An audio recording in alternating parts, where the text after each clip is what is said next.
आज हम लोग आज के वीडियो में झारखंड का एक इम्पॉर्टेंट टॉपिक लेकर आए हैं। आपका झारखंड की चित्रकला एवं शिल्प कला है, यानी आर्ट एंड कल्चर का, कला एंड संस्कृतिया का एक मोस्ट इम्पॉर्टेंट टॉपिक है। आप जानते हैं आर्टिस्ट वगैरह कितने अच्छे से आर्ट करते हैं। चित्रकला बहुत इंपॉर्टेंट टॉपिक होता है। और शिल्प कला जो जिसे हम लोग कहते हैं हैंडीक्राफ्ट वगैरह या फिर और दूसरे शिल्प क्राफ्ट कहते हैं, ये सब मोस्ट इंपॉर्टेंट है। यहाँ सारे प्रश्न लेकर आए हैं, आप जरूर देखिए। झारखंड के तमाम एग्जामों के लिए इंपॉर्टेंट है, जेपीएससी जेएसएससी और दूसरे एग्जामों के लिए जो झारखंड में झारखंड से संबंधित कला और संस्कृति के लिए पूछा जाता है। झारखंड को तो ऐसे भी हम लोग जानते हैं और इसका पहचान भी है। झारखंड बहुल जनजातीय बहुल राज्य है और इसका कल्चरल हेरिटेज अपने आप में अद्भुत है। तो एक इम्पॉर्टेंट है। अभी हाल ही में आप जानते हैं कि झारखंड की कुछ चित्रकला और शिल्पकला को जो है दिया गया जीआई टैग, यानी कि ज्योग्राफिकल इंडिकेशन टैग, जिसे भौगोलिक संकेतक भी कहते हैं। यह अपने आप में मिलना झारखंड के लिए गर्व की बात है। इसे जो से बढ़ावा मिलेगा, इसका पहचान मिलेगा एक अलग तरीके से।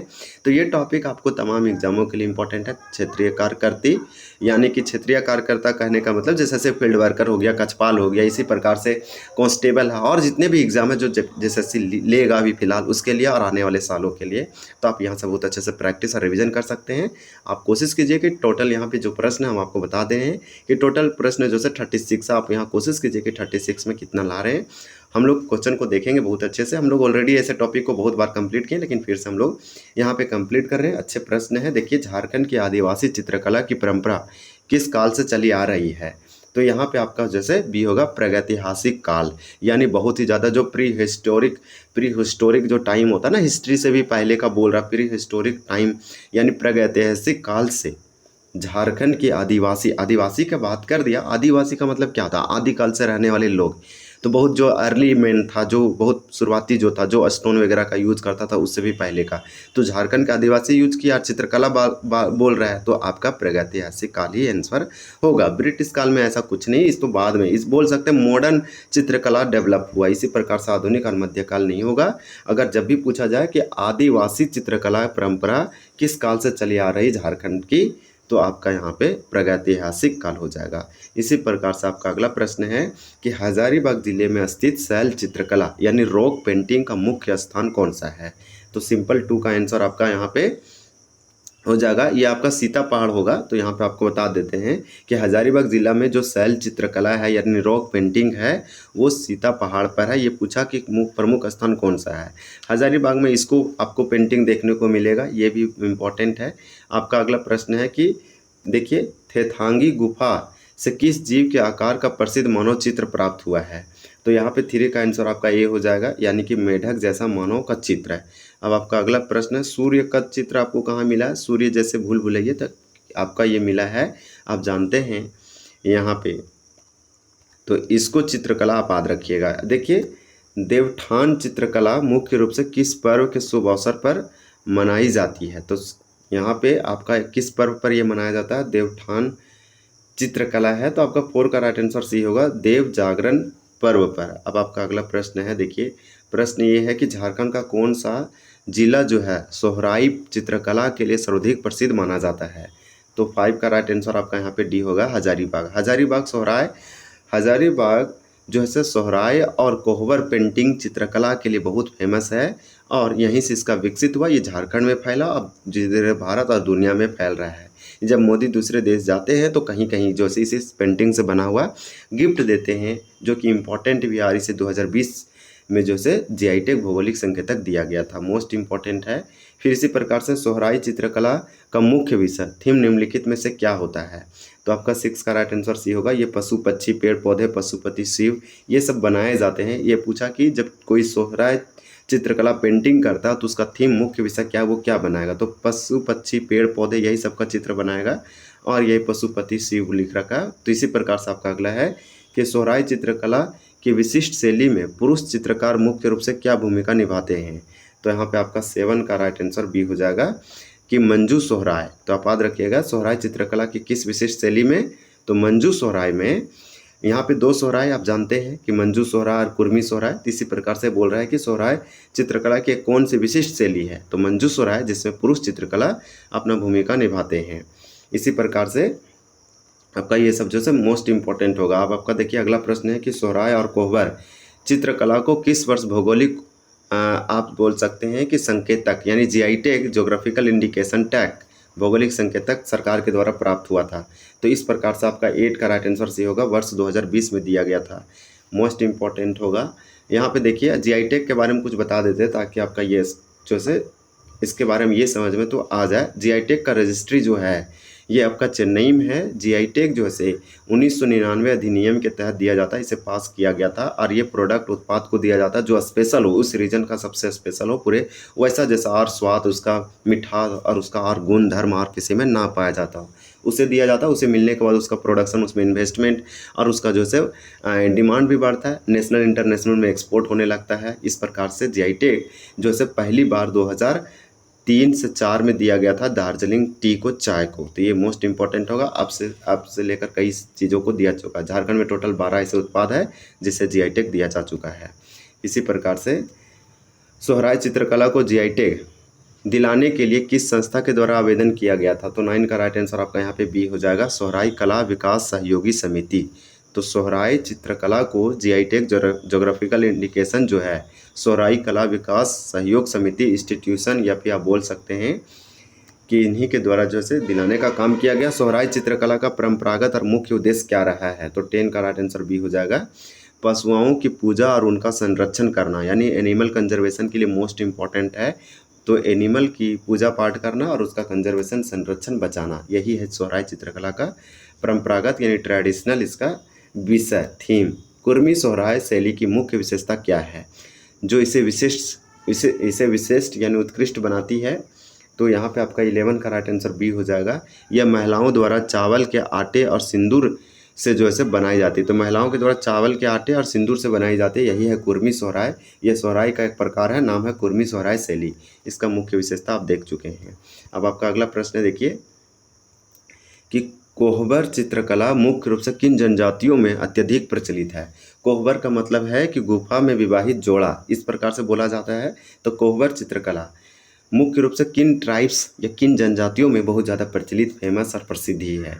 तो 12 का राइट आंसर ये होगा, ये बिरहोर जनजाति में। तो बिरहोर याद रखिए, उसके बाद आप अगर आप याद रखना चाहते हैं तो याद रख लीजिए मुंडा उरांव जनजाति। लेकिन तो कोहबर जनजाति जो है, यानी कोहबर नहीं, कोहबर चित्रकला जो है बिरहोर जनजाति का फेमस है। मोस्ट इंपॉर्टेंट होगा, आपका राइट आंसर यहाँ पे ए हो जाएगा। इसी प्रकार से आपका अगला है कि कोहबर चित्रकला में निम्नलिखित में से कौन सा प्रतीक वंश वृद्धि से जुड़ा हुआ है? तो कोहबर चित्रों में, यानी कोहबर का जब पेंटिंग किया जाता है, चित्र बनाया जाता है, तो कौन सा ऐसा प्रतीक है, सिंबल है, जो उससे ये पता चलता है कि वंश का यानी जनरेशन का वृद्धि? तो यहाँ पे आपका 13 का राइट आंसर सी होगा, बांस। बांस यानी बेम्बू, मछली, बांस को ग्रीन गोल्ड बोलते हैं, मछली, कछुआ, सांप और कमल। कछुआ के बारे में आप जानते हैं, प्रधानमंत्री सेशल गए, 194 साल पुराना धरती का सबसे पुराना जीवित चीज से मिले हैं, वो टटल यानी कि कछुआ से। तो इसी प्रकार से नेक्स्ट देखते हैं। यहाँ पे आपको समझ में आ गया होगा कि बांस, मछली, कछुआ, सांप, कमल, इन चित्रों, कोहबर चित्रों में अगर इसको बनाया जा रहा है तो ये सिंबल है वंश वृद्धि का। आपका अगला प्रश्न दिया है, देखिए कि कोहबर चित्रकला में मुंडा समुदाय विशेष रूप से किस आकृति का चित्रांकन करता है? तो 14 का राइट आंसर डी होगा, इंद्रधनुष और हवा में लहराते हुए सांप। तो यहाँ पे 14 है तो इसलिए आपका डी होगा। आपका अगला प्रश्न है कि कोहबर चित्रकला के अंतर्गत उरांव समुदाय किस प्रकार के चित्र बनाना पसंद करता है? तो 15 का राइट आंसर आपका यहाँ पे बी होगा, पुष्पलता और उनके विशिष्ट गहन चित्र यानी गहन चित्र, टोटम। तो इस प्रकार से आप याद रख सकते हैं इसमें। अब देखिए कोहबर चित्रकला में विवाह के विशेष अवसर पर किस देवी का प्रमुखता से चित्रण किया जाता है? तो 16 का राइट आंसर आपका यहाँ पे सी होगा।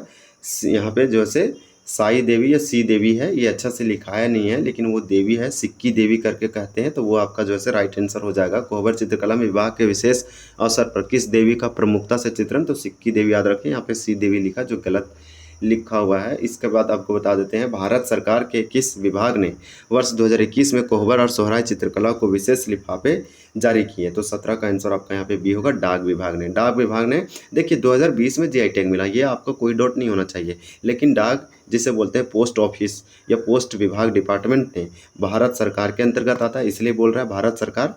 देखिए 2021 में कोहबर और सोहराय चित्रकला के लिए एक लिफाफे जारी किया। मोस्ट इंपॉर्टेंट होगा, इसे तो बढ़ावा देना ही चाहिए, झारखंड की शान है, झारखंड की अलग एक पहचान बनाएगा। कोहबर चित्रकला में प्रयुक्त आकृतियाँ मुख्य रूप से किस प्रकार की होती है? 18 का आंसर बी होगा। ज्यामितीय आकार की होती है। प्रतीकात्मक, प्रतीकात्मक मतलब सिंबोलिज्म होता है, सिंबल तरीके से प्रतीक होता है। और ज्यामितीय कहने का मतलब कि मान लीजिए कोई ट्रायंगल हो गया, कोई आपका स्क्वायर हो गया, कोई रेक्टेंगल हो गया, तो इस तरह से अलग अलग ज्यामितीय शेप में, ज्योमेट्रिकल शेप में। देखिए गंजू चित्रकला में मुख्यतः किन विषयों का सुंदर चित्रण देखने को मिलता है? आपका 19 का राइट आंसर सी होगा। गंजू चित्रकला, जो कि ये भी एक प्रकार है चित्रकला का, कोहबर ये सब का। तो गंजू चित्रकला में आपको अगर चित्रण देखना है तो वो आपका पशु का, वन्य जीव का, पालतू जानवर का, वृक्ष का, यानी पेड़ पौधा और जीव जंतु का बहुत अच्छे से मार्मिक तरीके से इन लोग दर्शाते हैं और लोगों को ये प्रोत्साहित करते हैं कि नहीं, जितना अधिकार एक धरती में मनुष्य का है जीने का, उतना ही एक जीव जंतु और पेड़ पौधे का भी है। गंजू चित्रकला की सबसे अनूठी और विशिष्ट विशेषता निम्नलिखित में से क्या है? गंजू चित्रकला की सबसे अनूठी और विशिष्ट योग्यता या विशेषता की अगर बात करें तो ये आपका है संकटग्रस्त। संकटग्रस्त का मतलब जो विलुप्त होंगे, उसका संख्या घट रहा है और वो खत्म होने के कगार पर है, उसे इंडेंजर्ड स्पीसीज कहते हैं। ये रेड डाटा बुक में जारी किया जाता है। ये जानवरों के जैसे सजीव चित्र बनाना, यही आपका राइट आंसर हो जाएगा। आपका अगला है कि प्रसिद्ध पैतकर चित्रकला झारखंड के किस ऐतिहासिक गांव से गहराई से जुड़ी हुई है? तो ये क्वेश्चन अभी 2026 में पीवाईक्यू क्वेश्चन आपको बता दें कि जेपीएससी के सिविल सर्विस पीटी प्रीलिम्स में पूछा, एकदम हूबहू सेम क्वेश्चन यही गांव पूछ दिया था। तो आपका 21 का यहाँ पे राइट आंसर ये होगा, अमादुबी गांव, पूर्वी सिंहभूम। तो ये पूर्वी सिंहभूम अमादुबी गांव पैतकर चित्रकला बहुत फेमस है, झारखंड के पैतकर चित्रकला याद रखिए, मोस्ट इंपॉर्टेंट हो जाएगा। अब देखिए आपका अगला प्रश्न है कि पैतकर चित्रकला को उसकी बनावट और लपेटने की शैली के कारण उसका जो है किस नाम से जाना जाता है? तो पैतकर चित्रकला का दूसरा नाम अगर बात करें तो उसका दूसरा नाम क्या है? तो स्क्रोल पेंटिंग है। आप याद रखिए, स्क्रोल पेंटिंग के नाम से पैतकर चित्रकला जाना जाता है। क्वेश्चन ऐसे पूछा गया था कि पैतकर चित्रकला जिसे स्क्रोल पेंटिंग कहते हैं वो झारखंड के किस गाँव में फेमस है? तो अमादुमी गाँव, पूर्वी सिंहभूम का, ये आप याद रखिए, कोल्हान में। इसके बनावट और लपेटने की कला के कारण इसे इस नामों से जाना जाता है। देखिए पैतकर चित्रकला की ऐतिहासिक शुरुआत किस जनजाति के द्वारा मानी जाती है? ये भी क्वेश्चन पूछा जा सकता है, पूछा नहीं गया लेकिन कभी ना कभी पूछा जा सकता है। तो सबर जनजाति का नाम याद रखिए। सबर जनजाति पैतकर चित्रकला से जुड़ी हुई, इन्हीं के द्वारा ये फेमस भी किया हुआ है और यही करती है। इस जनजाति के द्वारा समझ सकते हैं कि इनके हाथों में एक समृद्ध चीज़ है, नाम है पैतकर चित्रकला। तो पैतकर चित्रकला का पौराणिक उल्लेख किस प्रसिद्ध धार्मिक ग्रंथ में देखने को मिलता है? यानी कि कौन सा ऐसे ग्रंथ है पौराणिक पैतकर चित्रकला के बारे में लिखा हो या मान्यता है, इसमें देखने को मिलता है? तो गरुड़ पुराण आप जाएंगे तो उसमें आपको पैतकर चित्रकला के बारे में जानकारी देखने को मिलेगा। मोस्ट इंपॉर्टेंट है, पैतकर चित्रों का प्राथमिक विषय और मुख्य आधार क्या था या क्या है? तो 25 का यहाँ पे राइट आंसर आपका बी हो जाएगा। मृत्यु की बात की घटनाएं और धार्मिक लोक कथाएं, यानी धार्मिक मतलब रिलीजियस जो कहानी बोला गया है, जो लोगों के द्वारा फोक टेल है, उसकी कथाएं इसमें पैतकर चित्रकला में इसका मुख्य बेस है, आधार है और इसका सब्जेक्ट और विषय है। तो इस प्रकार से मृत्यु की बात की घटनाओं को दिखाया जाता है। आपका अगला है कि पैतकर चित्रकला पर आधारित प्रसिद्ध वृत्त, देखिए वृत्त चित्रों का संबंध किस महान फिल्मकार से जोड़ा जाता है?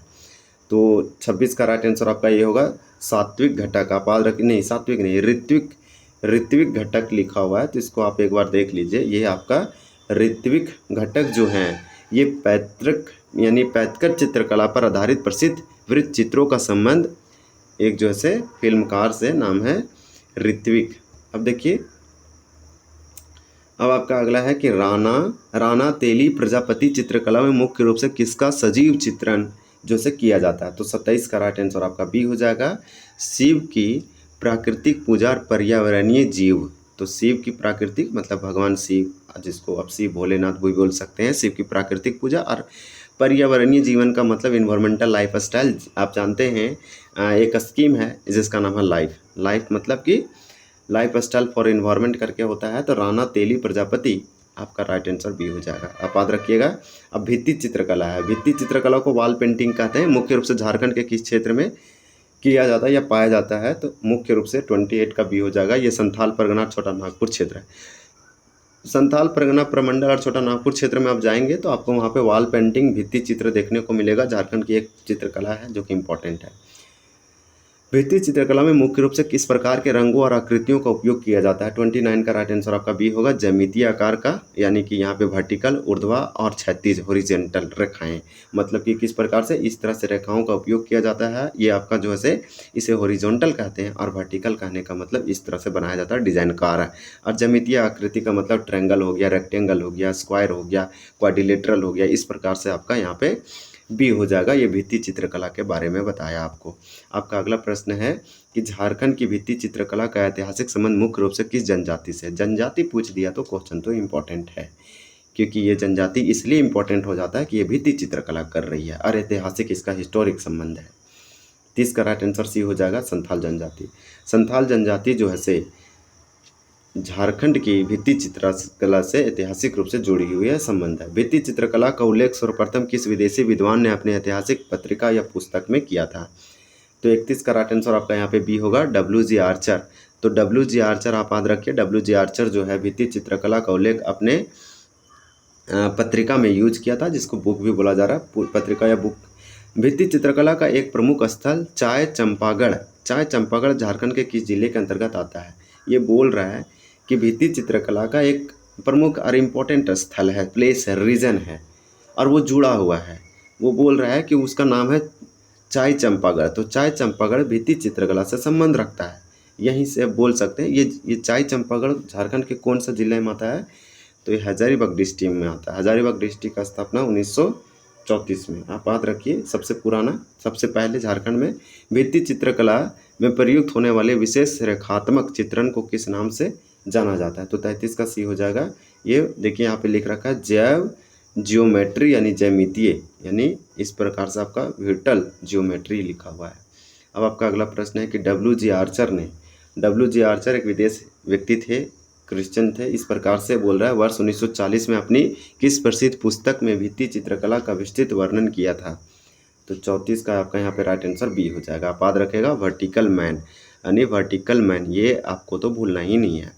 वर्टिकल मैन जो है, ये सिंपल क्या आपसे पूछा कि डब्ल्यू.जी. आर्चर ने 1940 में अपनी किस प्रसिद्ध पुस्तक, तो पुस्तक का नाम है वर्टिकल मैन, इसमें भित्ति चित्रकला का वर्णन किया। ये क्वेश्चन तो हम लोग पहले भी देख लेंगे। याद रखिए, डब्ल्यू.जी. आर्चर 1940, भित्ति चित्र और वर्टिकल मैन, इसका सब संबंध इन्हीं से है। इसलिए यहाँ पे एक ही क्वेश्चन में बहुत सारा डाटा दे दिया, किसने किया, कौन सा बुक में किया, किस ईयर किया, ये सब याद रखिए। गोदान चित्र, देखिए गोदना चित्रकला, जैसे टैटू आर्ट कहते हैं। टैटू आर्ट लोग, जनजाति लोग या फिर ट्राइब्स लोग खुशी खुशी या बहुत अच्छे से अपने शरीरों पे कराते हैं, आप जानते हैं। तो इसे गोदान चित्रकला ना गोदना चित्रकला या टैटू आर्ट बोलेंगे। इसे कलात्मक भाषा में पारंपरिक रूप से अन्य किस नाम से जाना जाता है?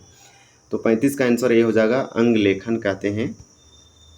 आपका अगला है कि गोदान चित्रकला का, गोदान नहीं बोलेंगे, गोदान बोल रहे थे मतलब गलत है, ये गोदना लिखा हुआ है, तो यानी टैटू आर्ट। तो गोदना चित्रकला का प्रयोग मानव शरीर के किस प्रमुख अंग पर बहुतायत से किया जाता है? तो 36 का आंसर आपका यहाँ पे सी होगा, शरीर के विभिन्न अंगों जैसे हाथ, गाल, पीठ, गर्दन आदि पर। तो यहाँ पे आप देख रहे हैं, ये गोदना टैटू है, तो कहाँ बनाएंगे? हाथ में बनाएंगे, गाल में, पीठ में, इस प्रकार से। अच्छा, इतना ही प्रश्न था। तो इतना ही था, तो हम लोग का ये कंप्लीट हो गया। आप देख लीजिए, ये गोदना चित्रकला के अंग लेखन कहते हैं। ये जो से हाथ, गाल, पीठ, गर्दन पे बनाया जाता है। तो डब्ल्यू.जी. आर्चर वाला सबसे इम्पोर्टेंट है। ये सब अभी नहीं तो कभी ना कभी जब पीएससी और जेएसएससी के द्वारा पूछा ही जाएगा। कुछ ना कुछ तो आप तो यहाँ सीखे, जैसे हम जीआई टेक के बारे में जाने, बहुत कुछ आज इसमें सीखे। हो सकता है एक दो, चले ठीक है, कि आप सही से नहीं समझ पाए, या फिर आप जो है कुछ गलत आंसर मेरे द्वारा बताया गया होगा, या फिर कुछ बोलने में गलती हुआ होगा, लेकिन आप बहुत कुछ तो क्वेश्चन के थ्रू सीख ही लिए यार। ये इंपॉर्टेंट भी है, रिवीजन के थ्रू आप यहाँ से अगर पढ़ेंगे तो आपको और बेनिफिट ही होगा।